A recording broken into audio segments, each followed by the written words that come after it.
moment même où cet homme qu'elle ne connaissait pas lui faisait l'amour, elle comprit ce qu'elle était en train de faire. Ce qu'elle était en train de détruire. Et cela l'excita. Bien qu'en même temps, elle eut peur d'elle-même. Elle eut peur de ne plus pouvoir faire marche arrière. Et ce caractère définitif l'excita davantage encore. Je me métamorphose. Plusieurs fois par jour. Il y a 2 ans, en hiver, j'ai été pendant plusieurs heures une vendeuse de marché d'environ 60 ans, et plus récemment, pendant 20 minutes, une petite fille de 7 ans.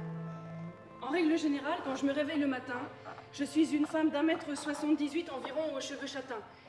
Mais il arrive que je change d'apparence dès mon trajet vers le métro.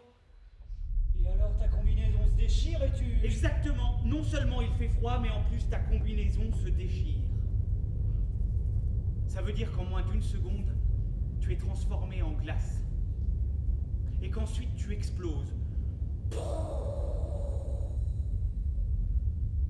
Le vide te déchire en 1000 morceaux et te disperse dans l'espace pour l'éternité.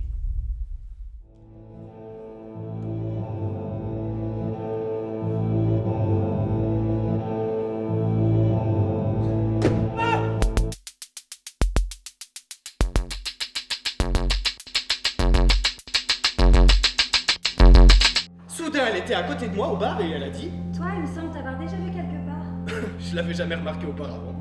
T'en es sûr? Et en fait, il se trouve que nous travaillons dans le même quartier. Pas dans la même boîte, pas dans le même bâtiment, mais dans le même quartier. Soit elle est physionomiste, soit elle s'intéresse à moi. Elle dit... Je suis assez physionomiste. Peut-être qu'elle s'intéresse à moi, après tout. Aucune lampe, aucun rideau, aucun tapis, aucune valise, aucun tableau. Il n'y a pas de retour possible. Le point de départ n'existe plus. Ici, ça devait être ici. Il n'y a rien ici, rien qu'un papillon. Ils disent que rien ne changera, bien sûr, mais... Ils s'en fichent pas mal de l'usine, ils n'en veulent même pas. Et des gens aussi, ils s'en fichent. Et des coûts, de tout, ils se fichent. Et même s'ils doivent vendre l'ensemble des machines et faire de l'usine un entrepôt, la seule chose qui les intéresse, c'est le nom. Le nom de la marque, ton nom, notre nom.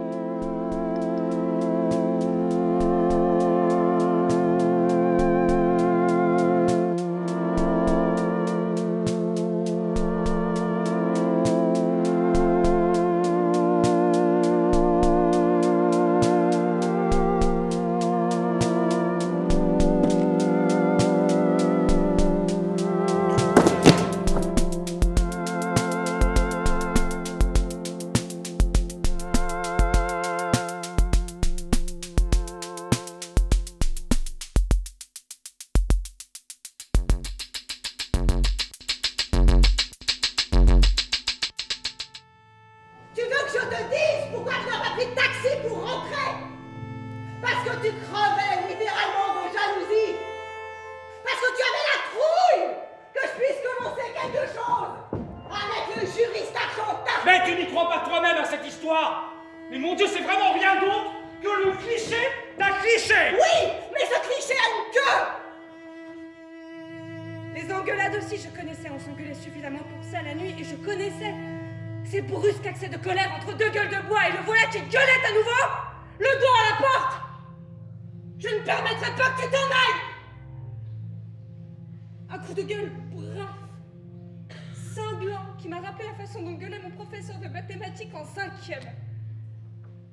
Un coup de gueule, comme s'il avait été poussé dans ses derniers retranchements, un coup de gueule qui laissait presque supposer que c'était de ma faute, que c'était moi qui l'obligeait à gueuler là. Et j'ai dit, si tu le feras, tu pourras pas l'empêcher, tu le sais aussi bien que moi, parce que tu pourras pas rester éternellement planté là. Et puis il me frappe.